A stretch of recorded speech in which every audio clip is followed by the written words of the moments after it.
दिनै गायसननो हाबाय दा बेनिखायनो बे सिनस्रि आफादनि बे माहारियारि आफादनि सासे मावथि हिसाबै दिनै जोनोम सानखौ एबा गायसननाय सानखौ फालिनायाव बाहागो लानो मोननानै आं जोबोद गोजोननाय मोन्दों। फैबाय थानाय समाव गासै बर' माहारिखौ आं खावलायनो लुबैदों जाहाथे दुलाराय बर' फरायसा आफादनि जिबायदि खामानि जिबायदि मिशन बै मिशनाव बाहागो लानानै गेरेमसा बर' माहारि दानायाव जाहाथे साफ्रोमबो बाहागो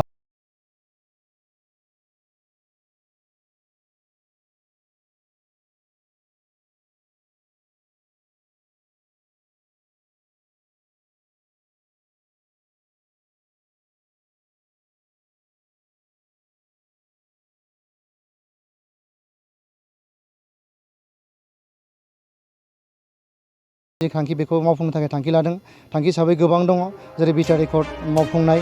जोंहा मिशन स्किल एन्ड क्वालिफिकेसन दङ, बे मोनसे हाबाफारि दङ, जेरै बड'फा मिशन सार्टिफिकेसन बे हाबाफारिया सोलिगासिनो दङ। आरो बेजों लोगोसे बे बड'फा मिशननि मोनसे हाबाफारि बायदियै गोबां हाबाफारि दङ, जेरै उन्दै बैसो हाबा जानाय बेखौ होबथानाय, समाजाव जौ जुवा ड्राग्स जानाय बेखौ होबथानाय, गोबां बिदिनो हाबाफारि दङ। बै हाबाफारिफोरखौ दुलाराय बर' फरायसा आफादनि मानगोनां आफादगिरि बिथाङा दुलाराय बर' फरायसा आफादनि 56थि जोनोम सान आरो 15 फेब्रुवारि जोङो बयबो मिथिगौ दुलाराय बर' फरायसा आफादा 1967आव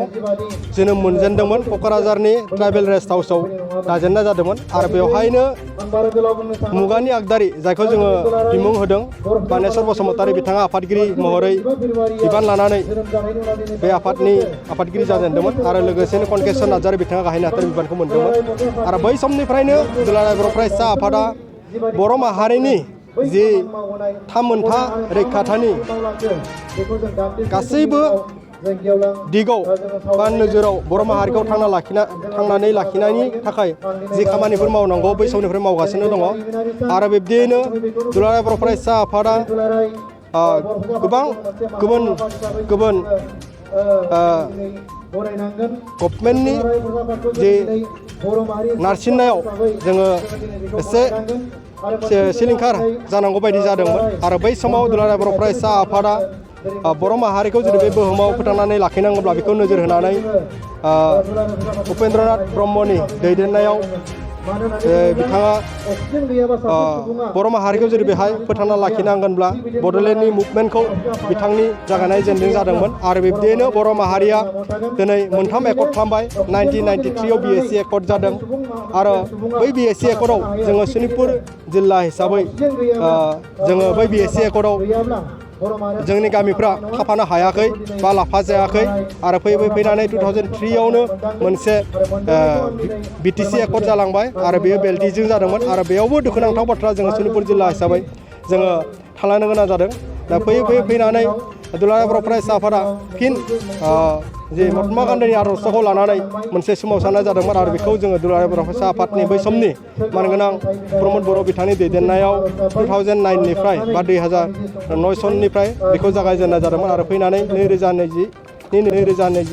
2027 जानुवारियाव बिटिआर एकर्ड जोङो मोनसे एकर्ड मोननो हादों आरो बै एकर्डनि गेजेरजों आनडिभाइडेड सनितपुर जिल्लाया गामि हाबसननो हानायनि 3.1 दफायाव दङ आरो बिदियैनो जिहेतु 3 बोसोर बारलांनायनि उनाव नैबे 2023नि जे 26 जानुवारियाव आसामनि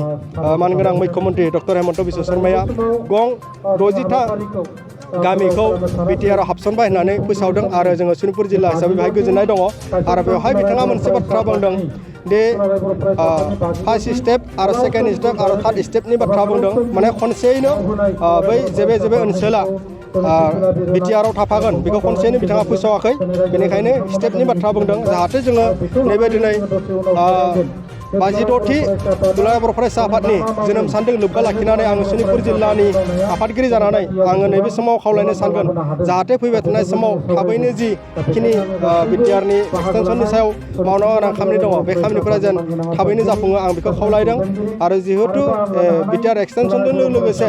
जोंनि नैबे फैबाय थानाय इयुन जोलैफोरनि जिहेतु सोमोन्दो दङ हिसाबै नैबे ओनसोलफोराव नांगौ बायदि डेभेलपमेन्टफ्रा जायाखै दिनैसिमबो सनितपुर जिल्लायाव फरायसालिनि जेंनाया जोबाखै दिनैसिमबो सनितपुर जिल्लायाव हा हुनि जेंनाया जोबाखै नैबे हा हुनि आरो फरायसालिफोरनि जेंनाफोरा जुदि जोबनांगोनब्ला बिटिआर एक्सटेनसना थाबनो जानांगोन आरो बिटिआर एक्सटेनसननि गेजेरजों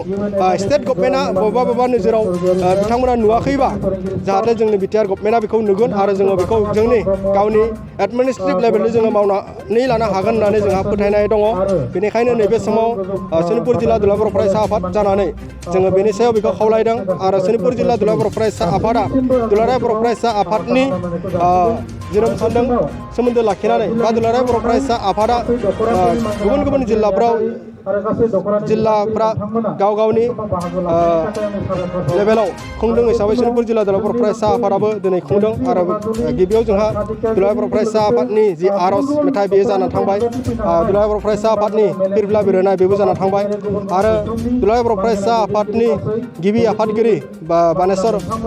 बसुमतारी आरो लोगोसे बड'फानि जि सावगारियाव बिबार बावनाय आरो मुंख्लंफोरनि बिबार बावनाय बे हाबाफारिया जानानै थांबाय आरो दसे समनि उनाव जोंनि बे ओनसोलनि सनितपुर जिल्लानि